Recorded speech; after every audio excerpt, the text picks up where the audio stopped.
Hey, what's up guys, TechTime here, and I am back again with a brand new video. So before I begin this video, as always, I want to thank you all so much for watching this one.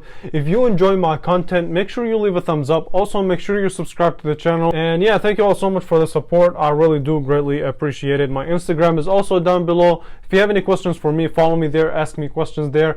I'm pretty active over there. So yeah, go ahead and follow me, ask me your questions, and I'll be more than happy to answer them. Okay, so in today's video we're going to be actually reviewing the LG Aristo 4 Plus, which is the successor to the LG Aristo 3 Plus. Comparison coming soon, by the way, so if you want to see that, subscribe. Okay, so the LG Aristo 4 Plus, let's go ahead and get started with the design of this phone.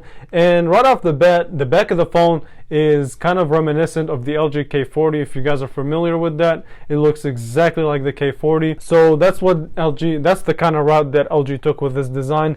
The back has a couple of things. So you start with the camera. So it is a 13 megapixel camera with a LED flash, and you do get a fingerprint sensor right under it, as well as the LG logo, of course.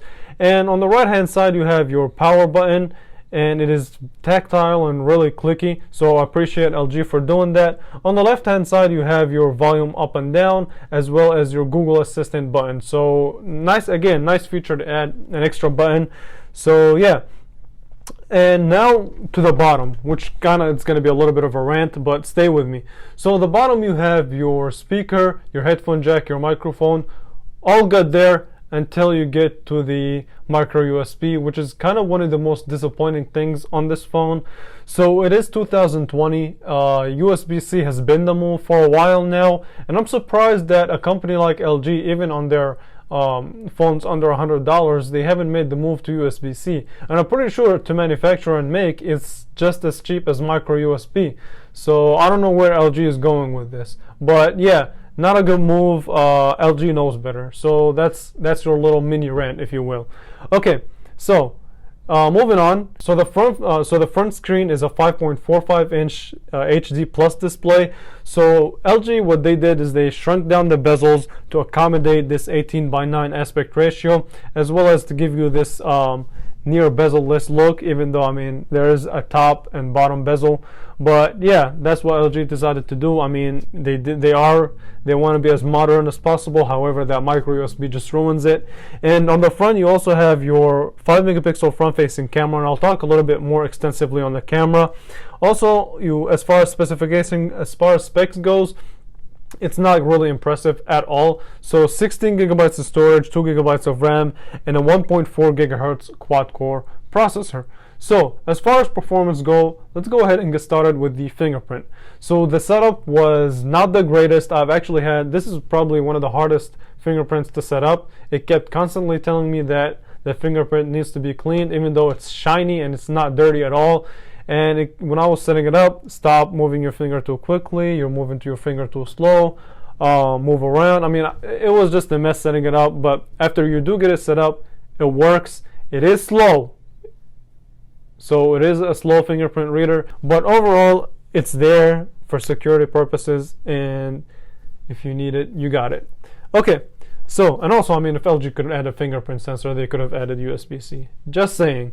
Moving on, as far as speed and everything goes, the day-to-day tasks are decent. They're good enough for the average consumer. So the phone app, for example, opens up. Now, it's not the fastest thing in the world. However, it's fast enough, like I said, to the average consumer. So yeah, the messaging app, of course, fast enough. The camera, and fast enough. And since I just opened up the camera, I might as well just talk about it. So it does use LG's camera interface, which is simple, point and shoot, and I appreciate that. Now, as far as pictures go, I was lucky enough to have some great lighting when I took those pictures. So here's what I have to say.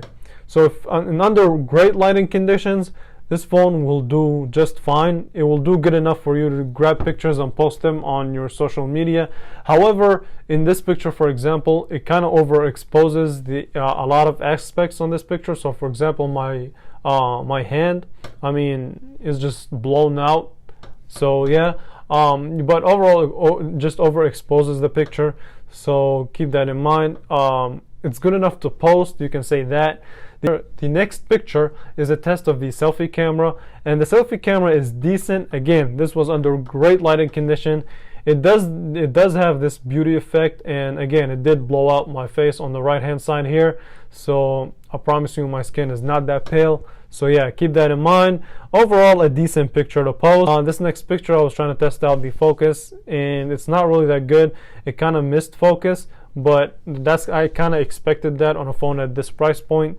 And this is just a test of the dynamic range.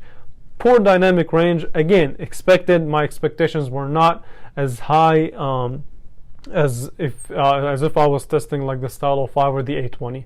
So the trees are dark due to poor dynamic range, but overall an okay picture. So bottom line with this camera is that it's good enough to get you by. It's not going to be the greatest of all time. So yeah, keep that in mind. Now next up, I want to do a speaker test, and I will leave you guys with some final words on who this phone is mainly targeted for.